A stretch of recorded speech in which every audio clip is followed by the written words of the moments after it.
నేడు జనగాం జిల్లా స్టేషన్ ఘన్పూర్లో పర్యటించనున్నారు సీఎం రేవంత్ రెడ్డి. మధ్యాహ్నం 12 గంటలకు హైదరాబాద్ నుంచి బయలుదేరి 1 గంటకు స్టేషన్ ఘన్పూర్ చేరుకుంటారు.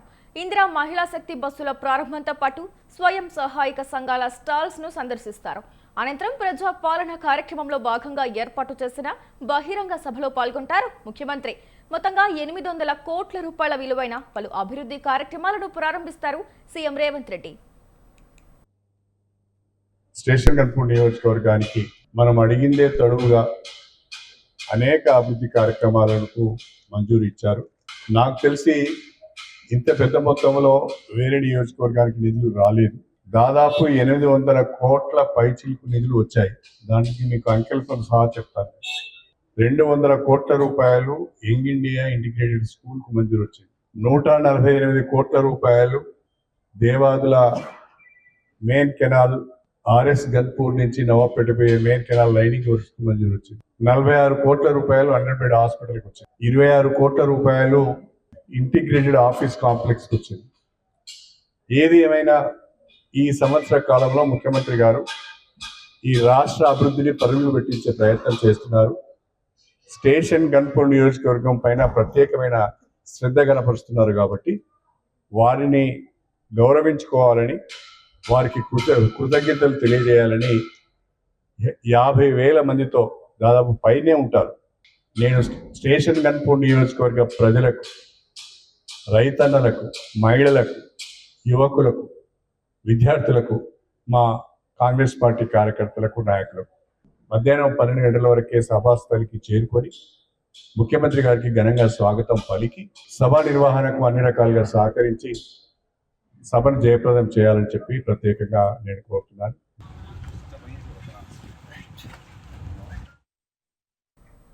సీఎం రేవంత్ జనగాం జిల్లా పర్యటన నేపథ్యంలో టెన్షన్ నెలకొంది. ప్రతిపక్షాలు తమ నిరసనలు తెలిపేందుకు సిద్ధమయ్యాయి. చెరువులను నింపడం, ఎండిన పంటలకు పరిహారం, ఎన్నికల సమయంలో ఇచ్చిన హామీల అమలు, పెండింగ్ పనులు పూర్తి కాకపోవడం లాంటి అంశాలపై తెలంగాణ సర్కారుపై విమర్శలు గుప్పిస్తున్నాయి బీఆర్ఎస్, బీజేపీ, సిపిఎం పార్టీలు. ఇప్పటికే నిన్న విమర్శలు గుప్పించిన పార్టీలు ఇవాళ ముఖ్యమంత్రి పర్యటన వేళ ఎలా నిరసనలకు దిగుతాయన్నది ఉత్కంఠగా మారింది. అర్ధరాత్రి 12-1 గంట ప్రాంతంలో అరెస్టుల పర్వం ప్రారంభమయ్యే ఇవాళ పోలీస్ స్టేషన్లలో నిర్బంధిస్తూ ఉన్నారు. అంతేకాకుండా జనగామ జిల్లా నుంచి వెళ్ళి ఇవాళ వరంగల్ రూరల్ జిల్లా అయినటువంటి మడికొండ ఇవాళ పోలీసు శిక్షణా కేంద్రాన్ని తీసుకొచ్చేసి జనగామ ప్రాంతానికి సంబంధించిన నాయకులు ఇక్కడ నిర్బంధించారు. అంటే ఇవాళ ప్రజాస్వామ్యాన్ని కూనీ చేస్తూ ఎన్నికలలో వచ్చే ముందు ముఖ్యంగా ప్రజాస్వామ్యాన్ని పునరుద్ధరిస్తాం, మరి గత పాలకులు ప్రజాస్వామ్యాన్ని హరించి వేసిర్రు అని చెప్పేసి పెద్ద మాటలు చెప్పిండు. ఇలా ఆచరణలో చూస్తే రేవంత్ రెడ్డి ప్రజాస్వామ్యాన్ని కూనీ చేస్తూ ఇలా పోలీసు రాజ్యాన్ని నడిపిస్తా ఉండని చెప్పేసి ఈ సందర్భంగా తెలియజేస్తా ఉన్నాం. అభివృద్ధి కోసం అంటే ఇవాళ పాలక పార్టీ ఒకటేనా, ప్రతిపక్షాలు లేవా అని సందర్భంగా అడుగుతా ఉన్నాం. ఇది సరియైన చర్య కాదు, ఇది పిరికిపంద చర్య. మరి ఇలా జనగామ జిల్లా తీవ్రమైనటువంటి కరువు ఛాయలు అలుముకున్నాయి.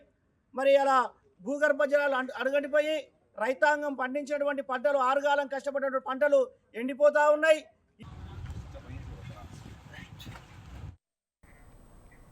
అయితే ఈ అంశంపై మరింత సమాచారాన్ని అందించడానికి మా ప్రతినిధి సుధాకర్ ఫోన్లో ఉన్నారు. సుధాకర్, చెప్పండి. ఈరోజు జనగాం జిల్లా స్టేషన్ ఘన్పూర్ నియోజకవర్గంలోని శివునిపల్లిలో ముఖ్యమంత్రి రేవంత్ రెడ్డి పర్యటన కొనసాగనుంది. పర్యటన 12 గంటల 10 నిమిషాలకు ప్రారంభం కానుంది. దాంతో పాటు సుమారు 2:30-3 గంటల వరకు రేవంత్ రెడ్డి జనగాం జిల్లాలో పర్యటించనున్నారు. దీనికి సంబంధించి ఇప్పటివరకు కొంతమంది ఇటు బీఆర్ఎస్ కానీ, బీజేపీ కానీ, కమ్యూనిస్ట్ పార్టీలకు సంబంధించిన నేతలు ముందుగానే వారిని అరెస్ట్ కూడా కొనసాగుతున్నారు. ఎందుకంటే వారు గతంలో ఇచ్చిన ఏదైతే రైట్, థ్యాంక్ యూ సుధాకర్.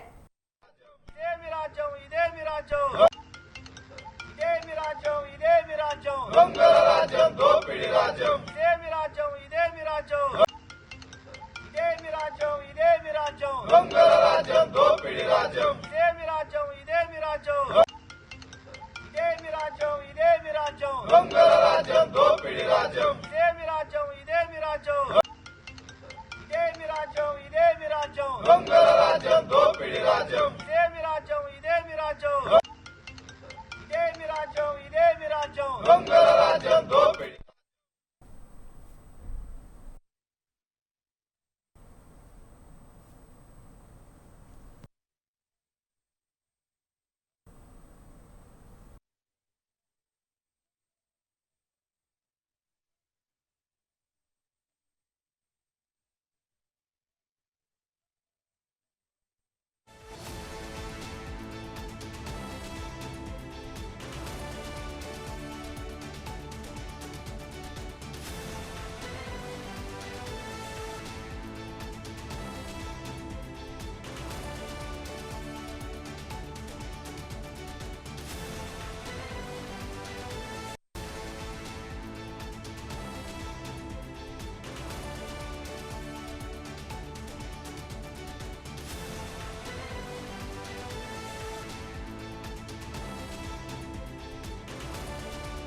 అయితే ఈ అంశంపై మరింత సమాచారాన్ని అందించడానికి మా ప్రతినిధి సుధాకర్ ఉన్నారు.